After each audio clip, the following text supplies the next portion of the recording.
In this video, let's talk about the top 3 most common mistakes that PMP aspirants make. You do not have to drop that ice cream, right? PMP is anyways a hard nut to crack, and you don't have to make it harder by making any of these mistakes. So let's get started with mistake number 1 that most PMP aspirants make. This is perhaps the most common mistake that PMP aspirants make, not having an end goal in mind. What after PMP, right? In fact, let's go to the beginning. You did your schooling, you went to school because your parents thought it was the right thing to do, and you completed your schooling because everyone does schooling, and then maybe you went on to some college, maybe you got yourselves a bachelor's degree or even a master's degree. The reason for that could have been that your friends were doing it, or maybe because you had a vague idea of how having a degree might help you land a job, and then you got a job. Now that you are a working professional, you have your eyes set on PMP. But unlike your schooling and college, I want you to think this through. I want you to understand why you want to get yourselves the PMP certification. Is it because one of these reasons? Maybe your manager asked for it, or maybe you want a promotion, or maybe your friends have it, your seniors have it. You want a project manager's job, that is why you want to get yourselves the PMP certification, or maybe you want a salary hike, or you want to change your job. Because all of these are wrong reasons to get yourselves the PMP certification. Now, here's the thing, getting a promotion or getting a salary hike or landing a job as a project manager could be the byproduct of having the PMP certification, but is seldom the only reason for it. If you want to land a job as a project manager, having a PMP is going to help, but end of the day, what matters is how you perform in that job interview. End of the day, what matters is what is your experience as a project manager, and will you be able to manage projects, right? I mean, if you are a promising candidate, you will get yourselves the job. Having a PMP might help you sneak your resume in, or might help you as something that makes you stand out from the crowd, but that's where the buck stops. Now, here are some of the right reasons why you should get yourselves the PMP certification. And these can be your end goals. Number one is you want to improve your skills and perform your present job better, right? You want to understand what the global project management language is. You want to understand what are the best practices, and you want to use that. That is the best reason that you can get yourselves the PMP certification. Number two is you want to pick up a new or a popular skill set to stay current in the industry. PMP is now 50% agile because they know it is a popular skill set. They know that to stay relevant and to stay current in the industry, project managers must know agile. So if you want to pick up these new skills, if you want to stay current in the industry, understand about agile, understand about hybrid, understand about what's happening in the project management industry, get yourselves the PMP certification. And number three, I would also say if you want to change your career direction, maybe you are someone in the tech role and you want to get yourselves in the project management role, then also PMP is a good certification. But I must say that this is a double-edged sword, and I'll give you an example. So I had a colleague who was not a PMP certification holder, and he was basically interviewing candidates for an open position, and this was an open position for project managers. So he got one candidate who had the PMP certification, but the candidate did not have project management experience as such, right? So he worked in projects in different roles, but not as a project manager.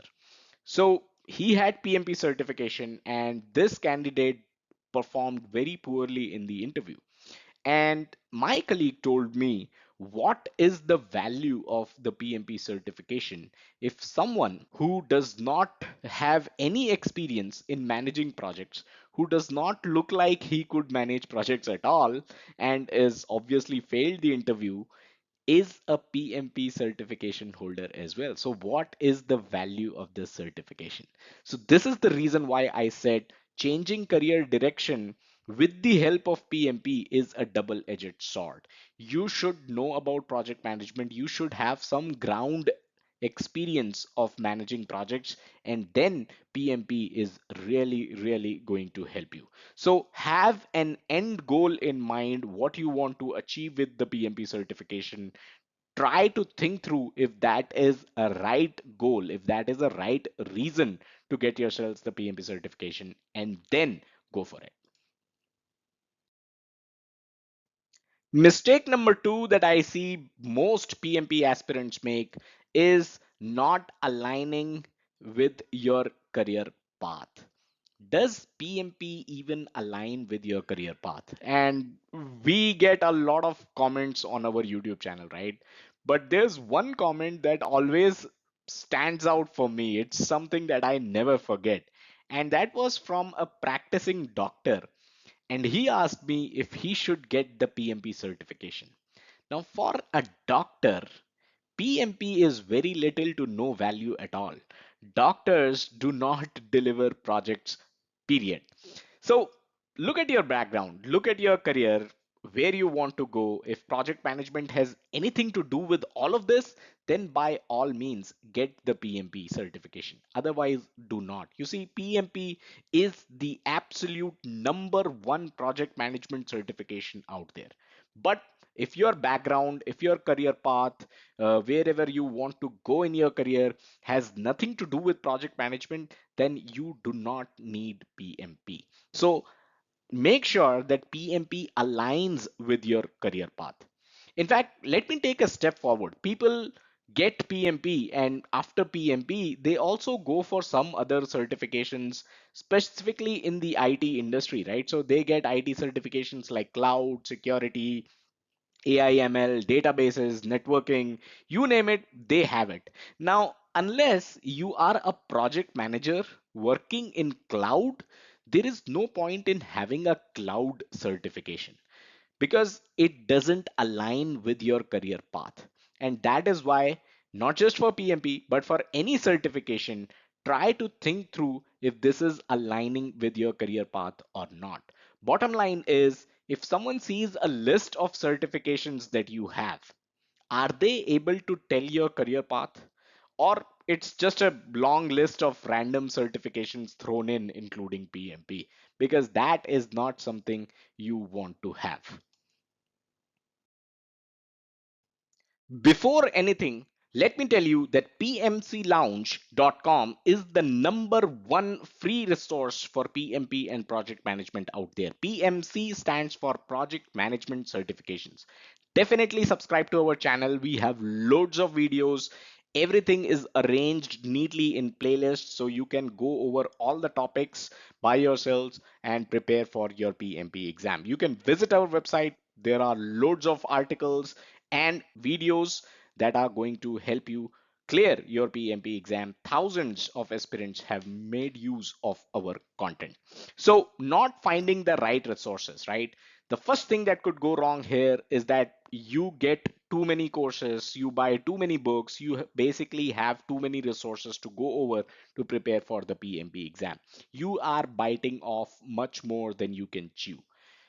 My suggestion here would be to check out our free PMP study plan. Head over to pmclounge.com/PMP study plan. It's totally free. Get that study plan. It has all the resources. It tells you everything that you need to do, everything that you need to study for the next 50 days to pass your PMP exam. The other thing that can go wrong is that you might rely on outdated course materials that are present online. If you're taking a course from Udemy or anywhere, right? When was the last time that courseware was updated? Does it even align with the current PMP exam? That's something that you should definitely consider. If you're buying a book, does it align with the current PMP exam? I would also like to mention here that PMP is an expensive exam, but some PMP aspirants make it even more expensive than it needs to be. Do not pay for stuff that you don't have to. There are training providers that provide you those 35 hours, 35 contact hours for project management education, but they also try to sell you their own books and their own study materials and their own mock exams. You do not have to buy them unless you are getting them for free. You do not have to buy them. There are better options out there. So unless you think there are no better options out there, I would say do not buy extra materials from your own training providers. Some training providers, they will also try to sell you the hard copy of the PMBOK guide itself. But do you really need it? Do you even know that you can download the PDF of the PMBOK guide for free when you become a PMI member? And you should definitely become a PMI member if you're taking up the PMP exam, because then you are going to get a discount. Actually, I talked about it in another video. I'll share a link to it in the description below. So that's all that we had in this video. I hope you do not make these three mistakes. Like, share, subscribe, check out our website pmclounge.com, and if you like our work, consider contributing at pmclounge.com/contribute or make use of the thanks button on YouTube. Thank you and have a nice day.